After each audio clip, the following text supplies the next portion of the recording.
Hi, thanks for tuning in. My name's Andrew, and today I'm going to be telling you about the electronic cigarette, or e-cig, and why I think it's awesome. There are a number of videos online right now of people smoking, puffing away at their e-cigs, but what I wanted to do was tell you in a little more detail how the device works and what it's like to own one, and a couple other things you might not be able to tell by simply watching somebody use them. So I hope you enjoy. The construction of the device is very simple. This tip that I'm screwing off that's about the shape of a tobacco cigarette is the battery. On the end here you have a piece of gray plastic that's texturized to kind of look like ash. Underneath that is an LED that glows when you drag on your e-cigarette. On the other end here there's a mouthpiece and cartridge. Both pieces are attached to one another and disposable and replaceable. The cartridge is filled with spun polyester fiber that's saturated with liquid nicotine and propylene glycol, as well as some flavoring depending on what flavor you choose. And both of those components attach to the atomizing chamber or atomizer, which heats our liquid nicotine to produce that smoke that we're after. And that looks like this.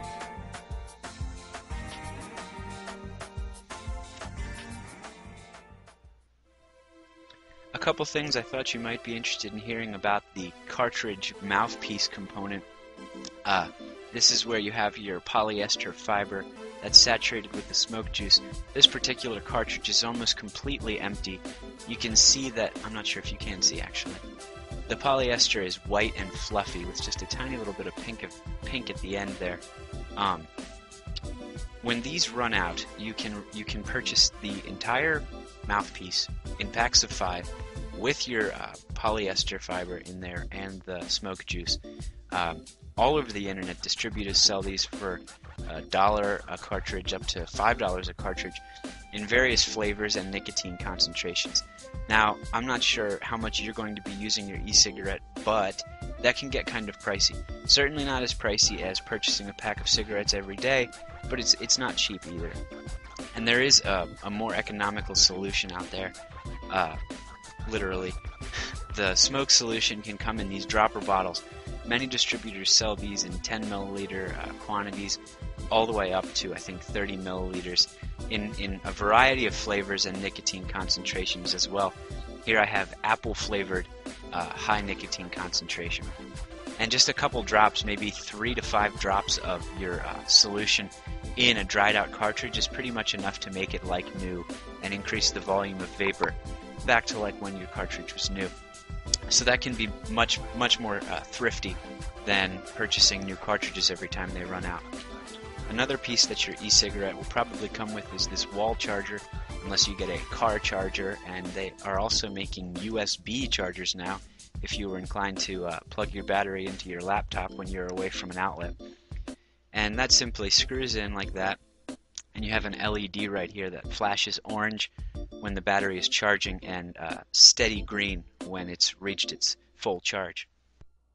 Something else I feel obligated to shed a little light on is the Achilles heel of the e-cigarette.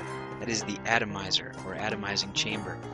I'm not an engineer nor an electrician by any means, but I do have a very basic understanding of how this thing works, or at least what makes it up. I'm not sure if you can see, in here we have some steel wool or metallic fiber of some kind, and that's encapsulated by a ring of either porcelain or ceramic, or some material like that. Underneath there is what the manufacturers call a microprocessor, and that's signaled by the battery when you inhale to heat your solution and create vapor. A couple notes on the atomizer. These are extremely temperamental components of your setup. They're very prone to clogging, they're very prone to overheating, and apparently there are a lot of factory defective ones, so it's really nice to look for an e-cigarette distributor who tests their units before shipment. Secondly, the wisest thing that you can do with regard to care to your atomizer is use a high quality smoke solution. The lower quality smoke solutions have been tried and proven to clog these more regularly and cause more problems in general in the long run with the atomizer. After about a month of use with no cleaning, the first one began producing a really foul, kind of metallic tasting vapor that I knew I didn't want to be inhaling, so I knew this component needed replaced ASAP. And I did get my new atomizer, along with which I purchased some higher quality smoke solution. I have had no problems so far with this new unit, and that would just be some advice that I would pass on, is take good care of your atomizer, purchase from someone who's tested them if possible, and above all, I would say, use the highest quality smoke solution that you can have shipped to your location, wherever that may be.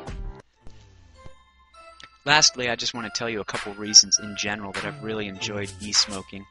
I hope it's pretty obvious at this point that I'm not trying to sell you any particular model of e-cigarette, because I've only tried this one. I'm not even going to mention where I got this one today. I'm just trying to sell the idea, I guess, because I hope it catches on. I really do. I think it's the coolest invention since sliced bread. And I have felt remarkably healthier just in these few months that I've been e-smoking. I've been able to breathe more clearly. My voice has been more clear. I'm also a musician. My singing voice improved. I live with my family, and none of them are cigarette smokers, so I always had to step outside before to have a puff, and that's no longer the case. To pull this out, and have a couple drags and just relax for a few minutes instead of having to, uproot myself from whatever I'm doing just to, go and satiate my my nicotine addiction. And I would still have to say on the list of perks is the cool factor. It's a new device still, and people get excited or confused when they see it. It's always one or the other.